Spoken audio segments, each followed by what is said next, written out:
Donc la première chose, c'est de vous remercier pour votre présence.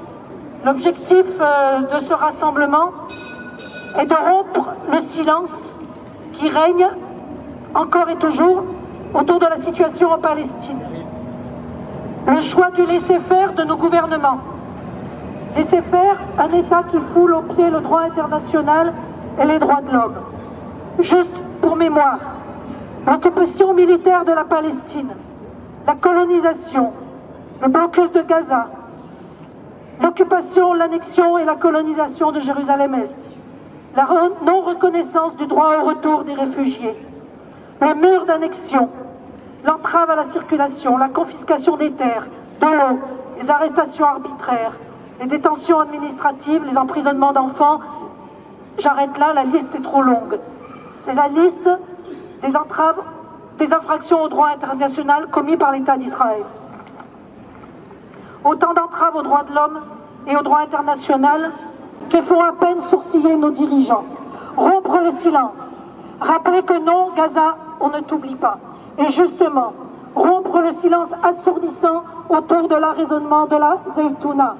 La Zeytouna, ce petit bateau, parti de Barcelone le 15 septembre, avec à son bord 13 femmes, un prix Nobel de la paix, un médecin américain, une députée algérienne, une étudiante norvégienne, 13 femmes voulant rompre le silence et rompre le blocus de Gaza. C'était dans la suite des flottilles de la liberté qui, depuis 2008, tentent de rompre le blocus illégal de Gaza. Depuis 2006, Israël impose une punition collective à la population de la bande de Gaza.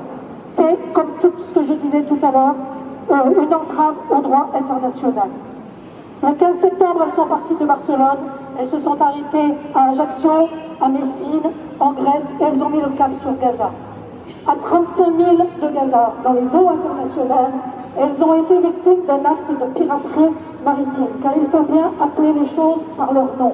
Elles ont été interceptées, puis enfermées, conduites illégalement en Israël et enfermées. Elles voulaient rappeler que 70 000 habitants de Gaza sont toujours sans logement et déplacés. Elle voulait rappeler que seuls 23% des 18 000 logements qui ont été détruits ou dégradés fortement pendant l'opération, la guerre de l'été 2014 ne sont toujours pas reconstruits. Elle voulait rappeler la baisse de l'aide humanitaire pour la bande de Gaza. Tous les rapports et les témoignages qui nous parviennent le disent, la situation est dramatique, sans parler des attaques régulières plus ou moins graves qui font régulièrement des morts. Et le communiqué de l'AFP relaie les dépêches de l'État d'Israël. Il s'agissait juste d'empêcher un bateau de violer le blocus légal de Gaza. Comme si le fait d'écrire que ce blocus est légal suffisait à le rendre légal. Avez-vous entendu un seul de nos ministres, un seul de nos dirigeants, un seul des dirigeants de l'Union européenne protester contre ce pacte de piraterie maritime? Certainement pas, pas un seul n'a protesté. Aujourd'hui, Pierre Vimont, envoyé spécial du ministre des Affaires étrangères, est en déplacement en Israël et en Palestine. Pourquoi va-t-il là-bas? Quel est son objectif? Va-t-il soutenir les Palestiniens qui bataillent pour faire adopter par le Conseil de sécurité une résolution condamnant la colonisation? Ou va-t-il faire pression sur eux pour qu'ils renoncent? Assez de laisser faire. Le jour du décès de Shimon Peres, Netanyahou annonçait 90 000 nouvelles constructions en Cisjordanie occupée.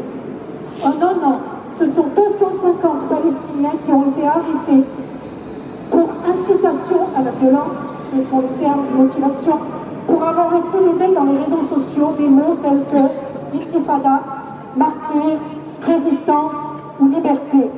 Le dernier en date, l'astrophysicien Emad Barghouti, vient d'être condamné à 7 mois de prison pour incitation à la violence sur Facebook. Et c'est cet État que certains entendent nous donner en exemple. Federica Mogherini, au nom de l'Union européenne, déclare que l'autorisation donnée aux constructions de nouvelles colonies ne renforce pas la perspective d'une solution à 2 États. Tiens donc, et même elle l'affaiblit.